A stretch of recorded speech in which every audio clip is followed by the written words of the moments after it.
What's going on, everybody? It is Wednesday. It's been a little bit since I've done a video. Work got busy, and that's that. So, thought I would bring back my Lost on the Shelf videos, since it's been about 2 months since I actually did one of those. Actually, got a couple messages on Instagram asking if I was going to do one again. So I guess not a lot of people watch them from the view count. I guess it's given some people some inspiration to check out some films. So, hey, I'm all for it. I'm all for talking about some films. Cheers. Hope everybody's doing well. All right. So, first film I thought I would talk about is from 2007. It's been, I have a DVD copy of it, which, as you see behind me, is all blues. My DVDs are over there, buried behind stuff, so I have not pulled this one out in quite a while. It is The Redsin Tower. This was released by Toe Tag Pictures. It is a Fred Vogel film. Those of you that know Toe Tag and Fred's work, you probably know the August Underground trilogy.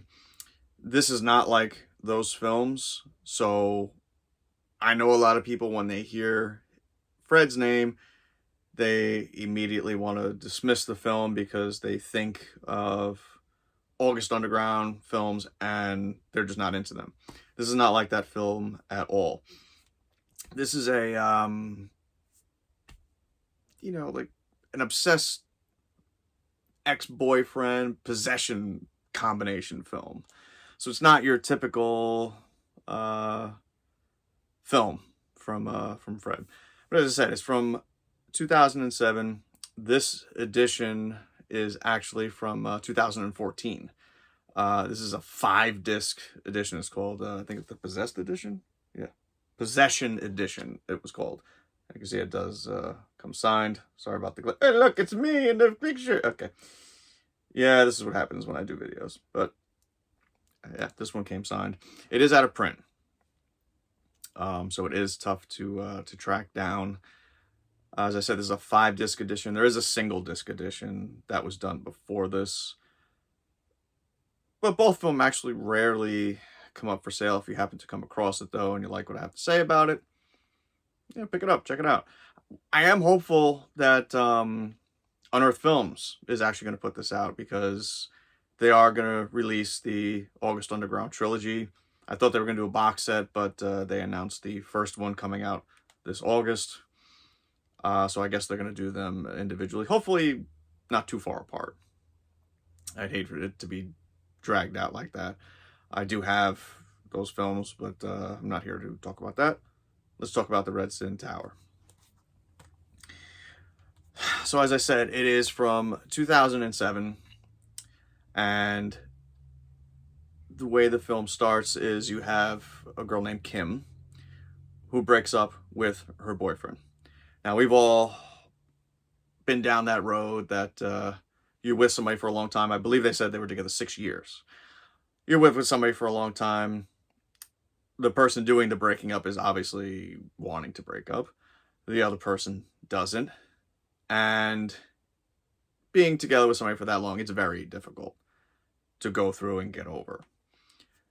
And her boyfriend, Mitch, does not handle it well at all. He constantly is calling her, hoping to reconcile, leaving her messages, and she won't answer the phone. Of course, with somebody not happy about things, that makes you crazy. They're not answering the phone. So he starts to get crazier every time he calls her.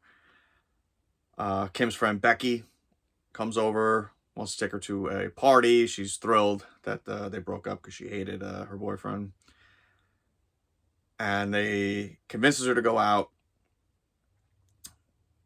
Answers the phone actually when Kim's ex calls again, and lets him know exactly what she's thinking and what Kim is thinking by breaking up with him, which sends Mitch into a psychotic state. They go off to a pre-party to meet up with some friends. Meanwhile, Mitch takes off on his bike. I think these kids are all in high school, by the way. Takes off on his bike to go to a friend's house, climbs through his window, starts yelling and screaming at his friend that he needs the phone,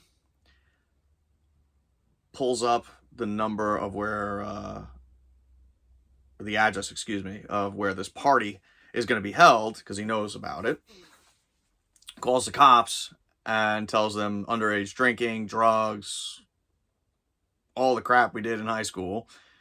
And the cops go there to raid the place. Kim, though, and her friends, Becky and everybody else that was at the party, were going to the party. We're not there yet. They were pre-gaming.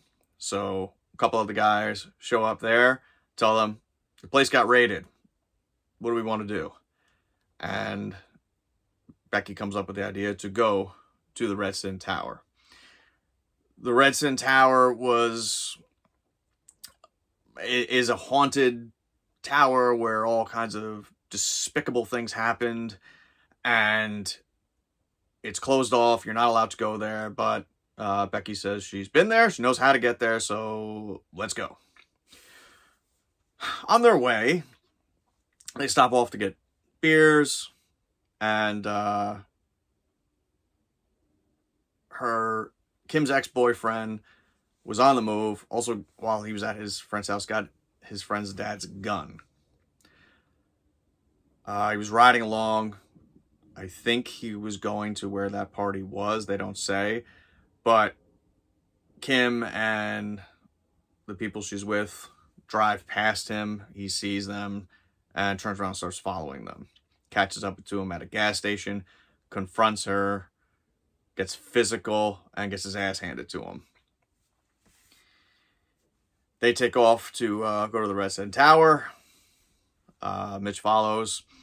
And once they're at the tower, one of the guys, I believe his name's Carl, if my memory serves right, he starts telling the story of what actually happened there. But you can see the way he's telling it as if he is possessed by the individual named Redsin who was there, lived there, and did all these despicable things.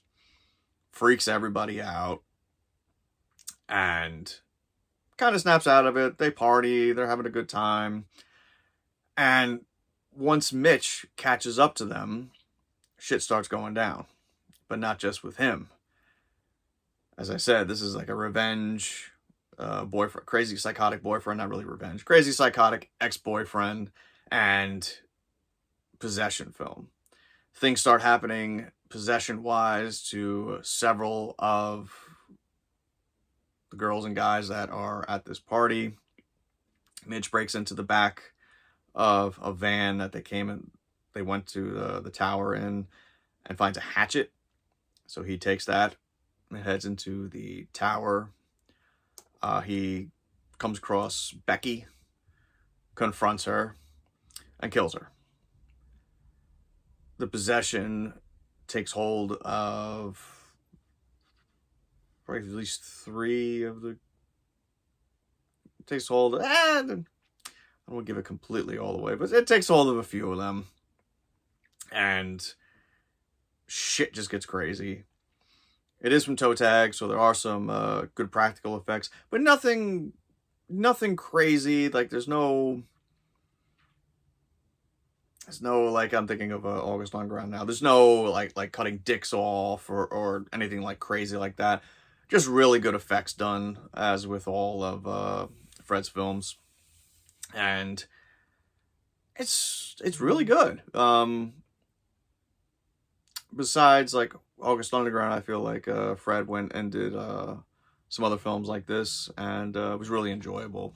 So if you like possession films and just crazy psychotic ex-boyfriends going fucking mental when they get broken up with, definitely check this out. As I said, it's out of print, So I was thinking of not even doing this one because it is out of print. I don't know. I mean, it's a toe tag film, so I'm sure it's not like streaming anywhere legally. I don't know where people find this shit illegally, to be honest with you. Some of you might. I don't. But seek this one out. It's really, really good. That's the first film. I need a drink. Swear I'm not drinking alcohol. Who believes me? Okay. One more film. This one is from the 70s. It's from the early 70s. There's a big story behind this one. It's from the early 70s, like 1973. It didn't actually play in theaters until like 77. The film had different names, but everybody really knows it as The Last House on Dead End Street. This is kind of an infamous film. It has a short running time. It's only 78 minutes. But supposedly, the original cut of this film was almost 3 hours. That print is supposedly lost or rumored to be in some New York film lab. I'm guessing it's lost. I'm guessing it's not in a film lab because I think we would have gotten it by now. This is the long out of print Barrel Entertainment DVD edition. It's a 2-disc edition, and this is the version to own of this film. I know Vinegar Syndrome put it as an extra, or included the film on Corruption, their release done by the same director. I can't see. Roger Watkins. They were supposed to do a full release of this, but it's never happened. I'm assuming because the materials are not there. This is rough. It's a very rough edition, but for the type of film it is, I love it. And if you're into that grindhouse type thing, you will love it too. The scratching, the crackling, all of that. It's just a very rough edition, but that's exactly this way this film is. It's a rough film. So, do we need a 3-hour cut of Last House on Dead End Street? No. But I'm one of those people that besides liking the movie, I would just want to see it. It was done, so I'd like to see it. Just like Martin. We got the Martin edition from Second Sight. Before that came out, they uncovered like a 3-hour print of Martin. It was screened, it was this, it was that, and Second Sight tried to get it, to their credit, to put it in with that edition. And unfortunately, they couldn't. Do we need the 3-hour cut of Martin? No. But would I want to see it? Yes, it exists. So I would want to see it. And the same thing with this. Now, the 3-hour cut of that was not called Last House on Dead End Street. It was the Cuckoo Clocks of Hell. It was also had a title of The Funhouse.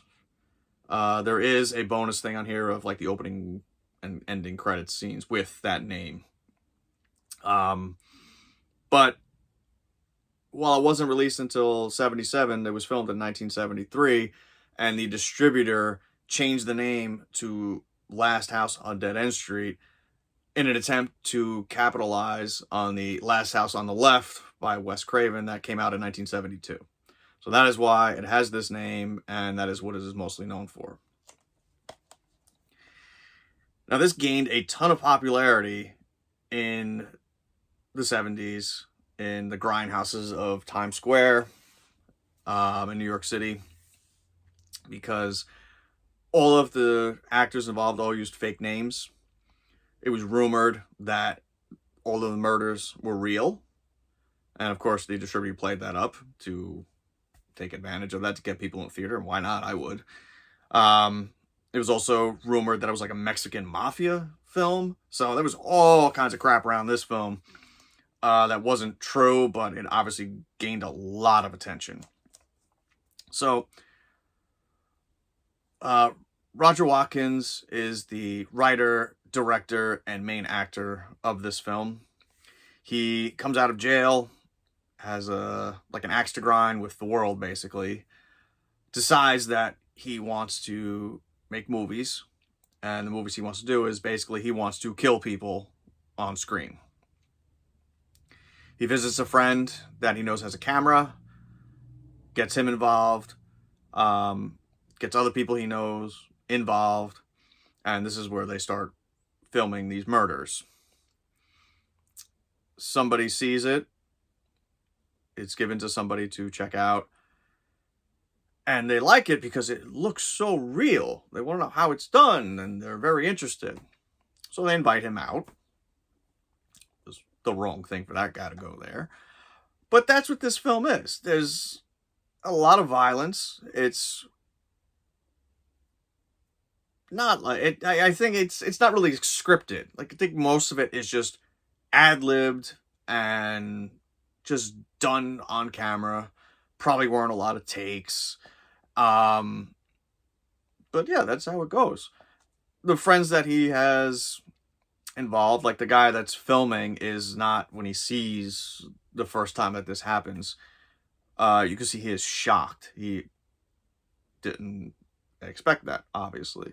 But as the film goes on, he gets into it.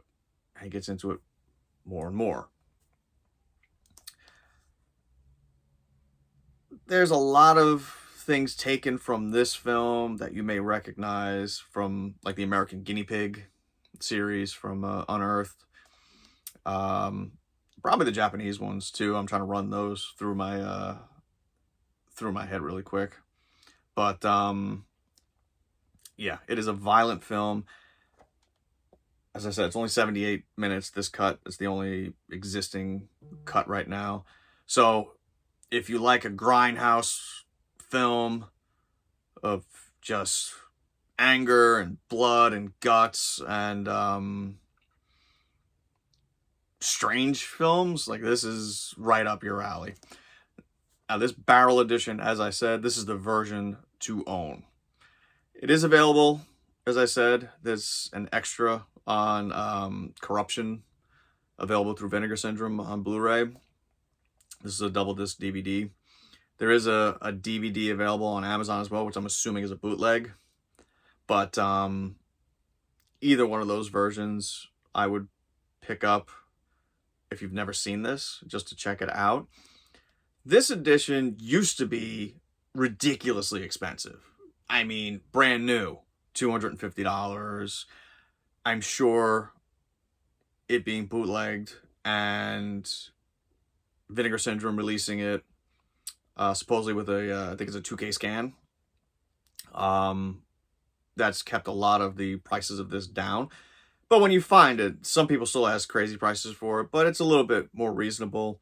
It's actually cheaper. I was looking for this exact edition on Amazon, and there are used editions for, like, $40 to $60. It is absolutely loaded with bonus features. There's a 36-page booklet involved.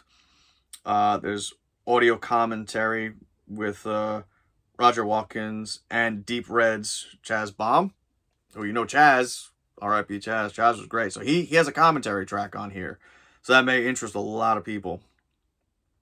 20 minutes of outtakes, 60-minute radio interview with Roger Watkins and actor Ken Fisher. 4 early short films. At Home with Terry Hawkins, over 70 minutes of behind-the-scenes production phone calls detailing the making of Last House on Dead End Street. Sorry, I'm not in the best of light here. I always should do something back here, but yeah, it's got the Funhouse alternate title sequence, and it doesn't even list everything on here. If you go on, I think DVD Compare, I think it is. Might be on DVD. Yeah, I think it's on DVD Compare. It lists out all of the bonus features that are on this, because there's, like, so much, even on, like, the second disc, that it doesn't say it back here. It says just much more. available. But yeah, this is a crazy film. It's violent. The effects are very good. The effects are very realistic looking, which also led to people to believe that it was real. But yeah, those are the two films I got.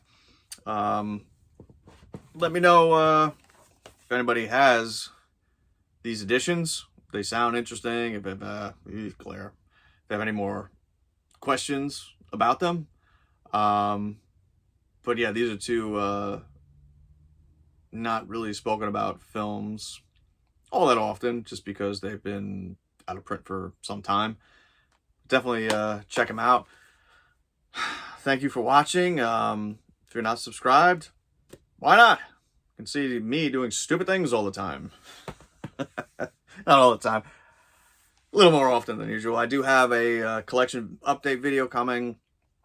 I was going to do it, but I have something coming in the mail that's supposed to come. It says Sunday. I'm hoping it comes for Saturday, so maybe I can do it Saturday night. But I'm going to do a collection update for April, because I think the last one I did ran till like right before the last week of March. So I have that upcoming, and who knows what else. Maybe next week I'll do another Lost on the Shelf episode, or maybe I'll give it a couple weeks, and we'll see how it goes. But subscribe, give me a thumbs up, comment below if you like these films, what your thoughts are. If you hate these films, come on, hit me with something. I want to know. Thank you very much for watching, and cheers.